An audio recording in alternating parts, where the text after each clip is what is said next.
eu tinha trazido 3 fragmentos de texto que estavam no campo, né? Nesse campo, é o campo, né? Do pensamento sobre arte e pesquisa. E é curioso ver como esses fragmentos eles se unem às falas, né? Não só as falas de vocês, mas também ao que foi conversado hoje pela manhã. Começando com uma fala, uma tradução que a Margarete fez do título lá do filme, né? Chama Fordlândia Malévola, né? E aí me falaram que você traduziu como Fordlândia Mal-Estar, né? E aí, um dos fragmentos que eu tinha trazido para ler, pensando nessa coisa da arte, né? O que faz a princípio, né? O que faz a gente, o que deflagra a arte, né? Foi esse fragmento que eu vou ler aqui, que é da Sully Ronick, num texto que chama Geopolítica da Capetinagem, que fala do destino da força de criação. Ela vai falar que o surgimento de uma questão se dá sempre a partir do modo como problemas se apresentam no dado contexto e atravessam nossos corpos, provocando uma crise das nossas referências. É o mal-estar causado por essa crise que desencadeia o trabalho do pensamento. Esse pensamento pode ser expresso de várias formas. Então, tem sempre algo em nossos corpos, portanto, que pede passagem para o mundo, né? Seja qual for essa expressão, esse modo de expressão. Então, hoje, na fala de Fabiana, de Glória, de Rosa, essa questão ela aparece, né? O que deflagra a arte e a pesquisa. E depois o que a arte e a pesquisa podem deflagrar. Então, Glória toca nessa questão dessa deflagração, né?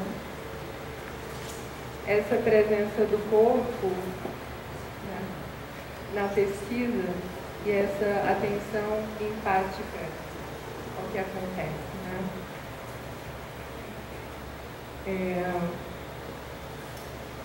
Então, eu fico pensando no momento em que eu entendi essa Fordlândia Malévola, né, como um mal-estar pode desencadear um pensamento de tal forma que desencadeie outros mal-estares, né? Isso me pareceu muito forte aqui.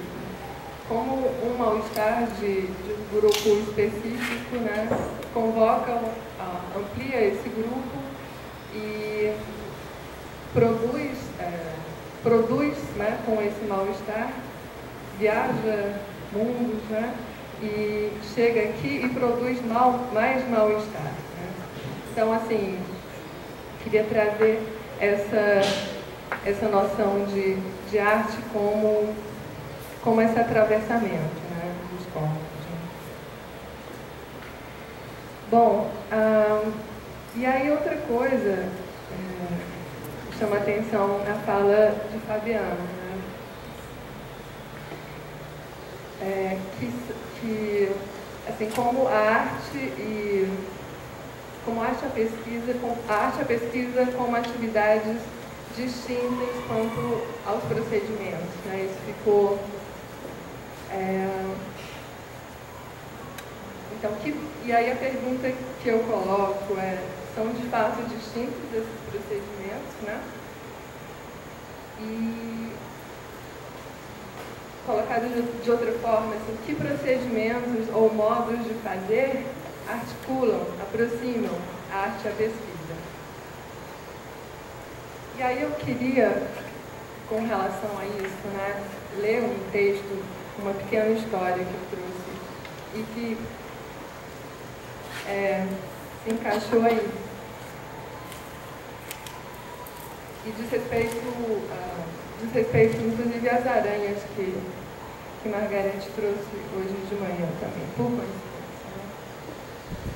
Então, é um trecho de um livro, um livro de Vinciane Desprez, filósofo belga, que chama Autobiografia de um Povo e Outros Contos de Antecipação.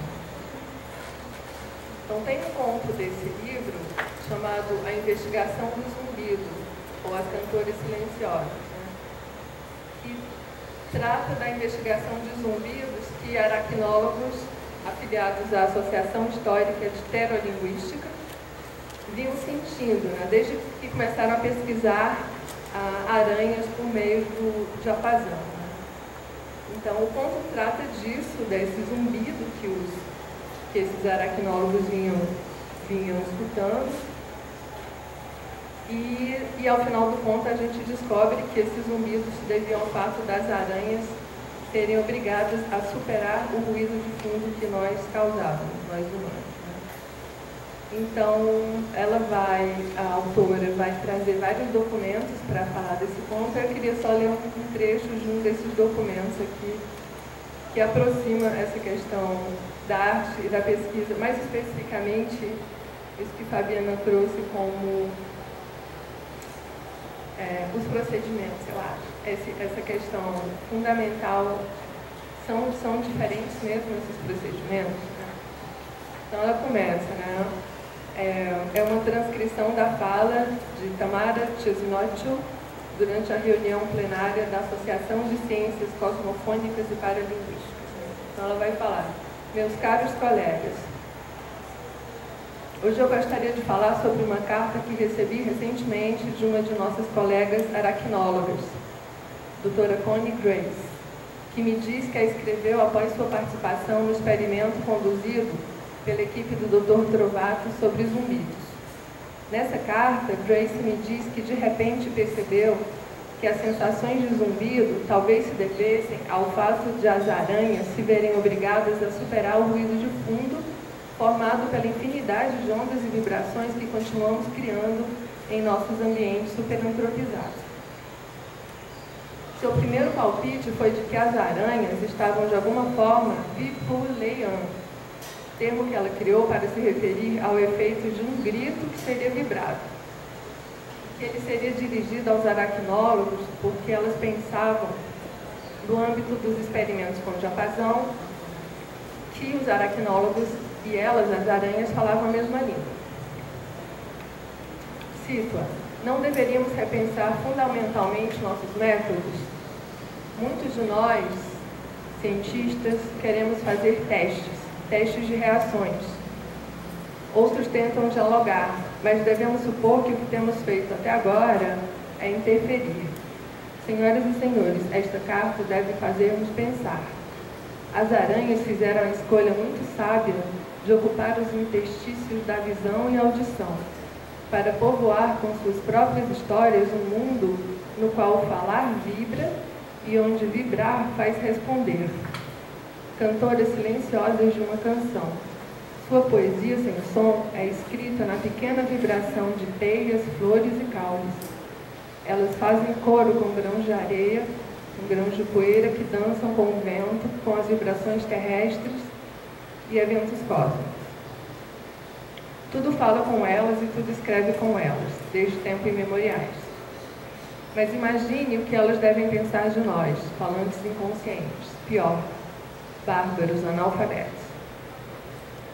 Senhoras e senhores, temos de encarar os fatos. O chamado zumbido é um forte sinal enviado a nós por aranhas. Devemos escutá-lo. Temos que vibrar com ele e reverberá-lo. Nossa pesquisa deve ecoá-lo. Devemos continuar a pesquisa, mas teremos que realizá-la como artistas.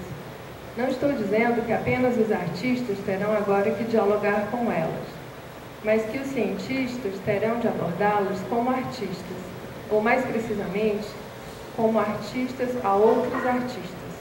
Quem sabe, talvez, as aranhas descubram, se perseveremos assim, que podemos nos permitir ampliar nossas aptidões sensíveis, que podemos ser menos estúpidos do que fomos, que somos capazes de progredir e que podemos nos tornar como elas, quietas tremopoetas, músicos de acordes sinestésicos, inventores de histórias verdadeiras por vir, da quais não seremos os únicos autores.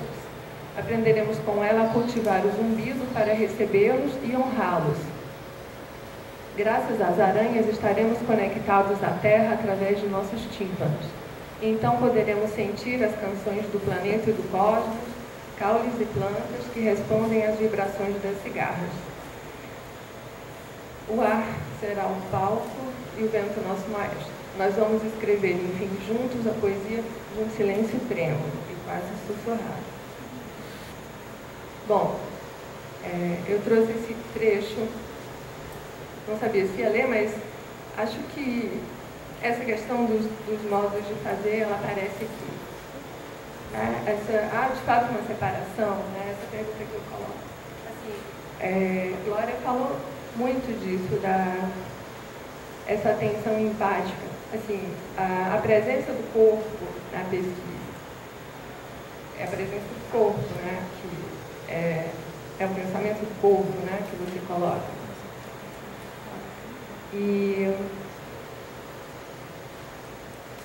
Então é isso, né? Esse modo de pensar, essa atenção que é ética e política, né?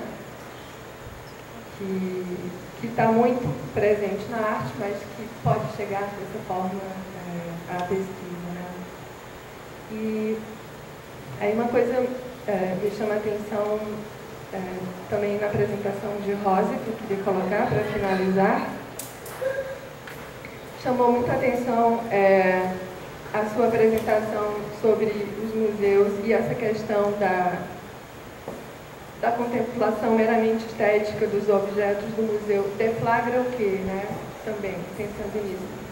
O que deflagra a arte, a pesquisa, e o que a arte e a pesquisa fazem deflagrar, né?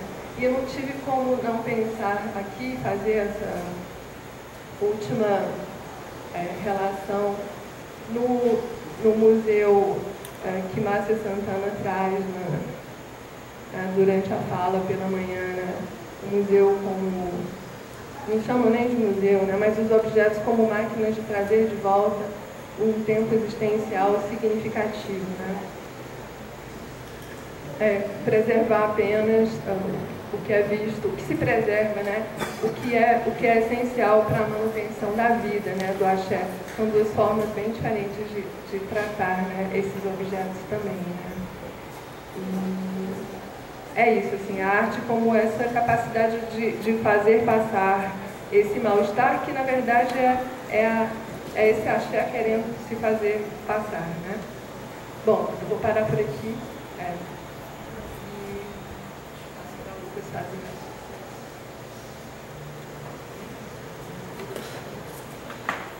Bom, obrigado, Figueira. Eu acho que agora a gente pode abrir para quem tiver perguntas e fazer uma rodada conjunta com as questões que a Figueira colocou.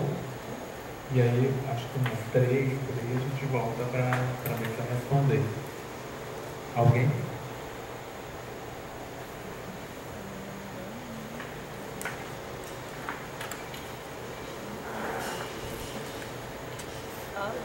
Tem alguém aqui?